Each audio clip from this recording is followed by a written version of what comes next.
Hello viewers, বই হলো জ্ঞানের ভান্ডার।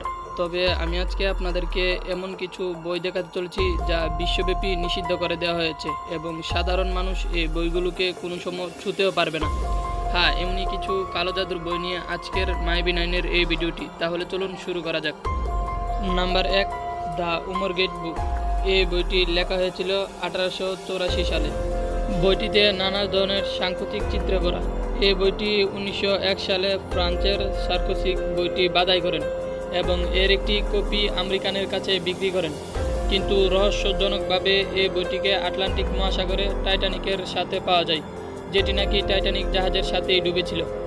এরপর এই বইটির দ্বিতীয় কপি বানানো হয়। দ্বিতীয় কপি বানানোর পর এই দ্বিতীয় কপিটিও বিক্রয় হয়। তবে রহস্যজনকভাবে এই দ্বিতীয় কপিটিও দ্বিতীয় বিশ্বযুদ্ধের সময় জার্মানদের ইংল্যান্ডে ছোড়া প্রথম বোমাটি সেই বাড়িতেই পড়ে যেই বাড়িতে এই বইটি ছিল। তারপর এর 40 বছর পরে 1985 সালে এর তৃতীয় কপি বের করা হয়। আর এই তৃতীয় কপি বের করার পর স্টেন লেব্রে এক রহস্যজনকভাবে মৃত্যুবরণ করে, যখন নাকি বইটি তার সাথেই ছিল। তারপর থেকে এই বইটিকে লাইব্রেরিতে সংরক্ষণ করে রাখা হয়েছে, যেখানে জনসাধারণের এই বইটিকে স্পর্শ করাও নিষেধ। Number 2, book of Soyga. এই বইটি 16 শতকের ল্যাটিন জাদুবিদ্যার একটি বই। এর প্রথম মালিক হিসাবে জন ডিকে ধরা হয়, যে নাকি একাধারে ছিল গণিতবিদ, জ্যোতিষবিদ এবং প্রথম রানী এলিজাবেথের পরামর্শক। বলা হয়ে থাকে ভেনেসা যুগের শেষে যখন সকল জাদুঘরদেরকে ফাঁসি দেওয়া হচ্ছিল, তখন এই বইটি লেখা হয়েছে। এই বইটি পুরাটা জুড়ে রয়েছে কালো জাদুবিদ্যা, পিশাচতত্ত্ব এবং অসংখ্য অপদেবতাদের নামের তালিকা। কেউ কেউ আবার মনে করে থাকে যে এই বইটিতে ধর্মের সাথে একটি কালো জাদুর সংমিশ্রণ রয়েছে। বইটির বেশিরভাগ অংশেরই পাঠ্য উদ্ধার করা সম্ভব হয়নি, আর যতটুক হয়েছে ততটুক প্রাচীন মিশরীয়, হিব্রু এবং গ্রিক ভাষার সংমিশ্রণ। তবে কেউ কেউ বলে থাকেন যে এই বইটিতে পিশাচ সাধনা করারও কিছু মন্ত্র দেওয়া হয়েছিল। নাম্বার 3, দ্য বৈনিক ম্যানুস্ক্রিপ্ট। কেমন হবে তখন যখন আপনি একটি বইয়ের কোনো অর্থই বুঝতে পারবেন না, এমনকি পৃথিবীর 700 কোটি মানুষ কেউই এই অর্থ বুঝবে না। হ্যাঁ, এমনই একটি বই দ্য বৈনিক ম্যানুস্ক্রিপ্ট। এই বইটির অর্থ আজ পর্যন্ত কেউ উদ্ধার করতে পারেনি, আর এই বইটিকে বিবেচনা করা হয় পৃথিবীর সবচেয়ে রহস্যময় পাণ্ডুলিপি হিসাবে।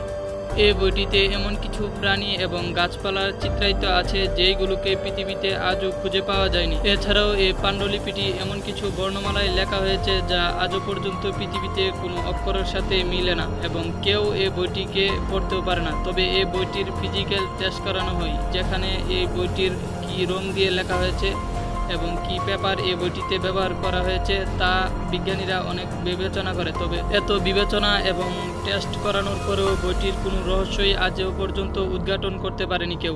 তবে অনেকে মনে করে থাকেন যে এই বইটিকে শুধুমাত্র বেহুদা লেখা হয়েছে, কিন্তু এটিকে পরীক্ষা করার পর জানা যায় যে এটি কোনো বেহুদা লেখা না, কারণ এটি প্রাচীনকালের শাস্ত্রতন্ত্রের সাথে একদম পুরোপুরিভাবে মিলে যায়। 1912 সালে একজন লোক কিছু পুরাতন বইয়ের সাথে এই বইটিকেও কিছু না বুঝেই কিনে নেয়, যার ফলে তার নাম অনুসারে এই বইটির নামকরণ করা হয়।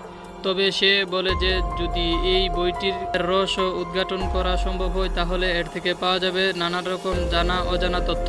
তবে তিনি বলেন যে এই বইটি যে সময় লেখা হয়েছিল সে সময়ের জাদুবিদ্যা আজ থেকেও অনেক উন্নত ছিল। তবে এই বইটির পাঠ্যলিপি যদি পড়া যায় তাহলে এমন কিছু জিনিস আবিষ্কার করা যাবে যা আজ আধুনিক বিজ্ঞানীরাও তা আবিষ্কার করতে ব্যর্থ হবে। তবে এখন শুধু অপেক্ষা ছাড়া আর কিছু করার নেই। নাম্বার 4, লি ড্রাগন। এই বইটিকেও বলা হয় যে এই বইটির ভিতর এমন কিছু গোপন তথ্য আছে যা আজ পর্যন্ত পৃথিবী থেকে অজানা।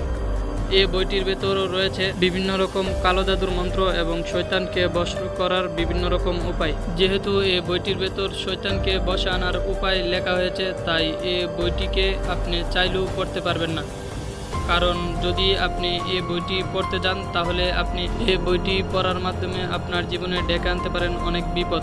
তাই এই বইটিকে ভ্যাটিকান সিটির গোপন কক্ষে রাখা হয়েছে। এই বইটি জনসাধারণের জন্য স্পর্শ করাও নিষেধ, কেউ এটি এখন পড়তে পারবে না। তবে কেউ কেউ বলে থাকেন যে বইটি শয়তান রাজাকে দিয়ে লিখিয়েছেন, যার কারণে পিশাচ সাধনা এবং শয়তানদেরকে বশে আনার বিভিন্ন কৌশল এই বইটিতে লেখা আছে। এর ফলে এই বইটি জনসাধারণের জন্য স্পর্শ করাও নিষিদ্ধ, কারণ এর আগে অনেকে স্পর্শ করে ডেকে এনেছিল তাদের জীবনের কাল। Number 5, the prophecies of Nostradamus. তখন কেমন হবে যখন শুধুমাত্র একটি বইয়ের ভবিষ্যৎবাণী অক্ষরে অক্ষরে মিলে যায়? হ্যাঁ, এই বইটি এমন একটি বই। নস্ট্রাদামস্ট এমন একটি বই যেটির ভবিষ্যৎবাণী একদম মিলে গিয়েছিল অক্ষরে অক্ষরে। এই ভবিষ্যৎবাণীগুলোর উপর উল্লেখযোগ্য হলো অ্যাডলফ হিটলার, সম্রাট লেবানিয়ানের উত্থান, লন্ডনে গেট ফায়ার ইত্যাদি। তবে একটু ভাববার বিষয় এটা যে নস্ট্রাদামস্ট এই ভবিষ্যৎবাণীগুলো করেছিল 1500 শতকের দিকে। তবে 1500 শতকের দিকে বসে আজ আধুনিক যুগে ভবিষ্যৎবাণীগুলা একদম অসম্ভব, কিন্তু অনেকে এই ভবিষ্যৎবাণীগুলা 100% সত্য বলে মনে করেন। তো আপনার কি মনে হয়? নিশ্চয়ই কমেন্ট বক্সে জানাতে ভুলবেন না। বইয়ের সাথে জড়িয়ে থাকতে পারে অনেক মিথ্যা কথা এবং কুসংস্কার। তবে আপনার পুরোটা ভিডিও দেখার পরে কি মনে হয়েছে?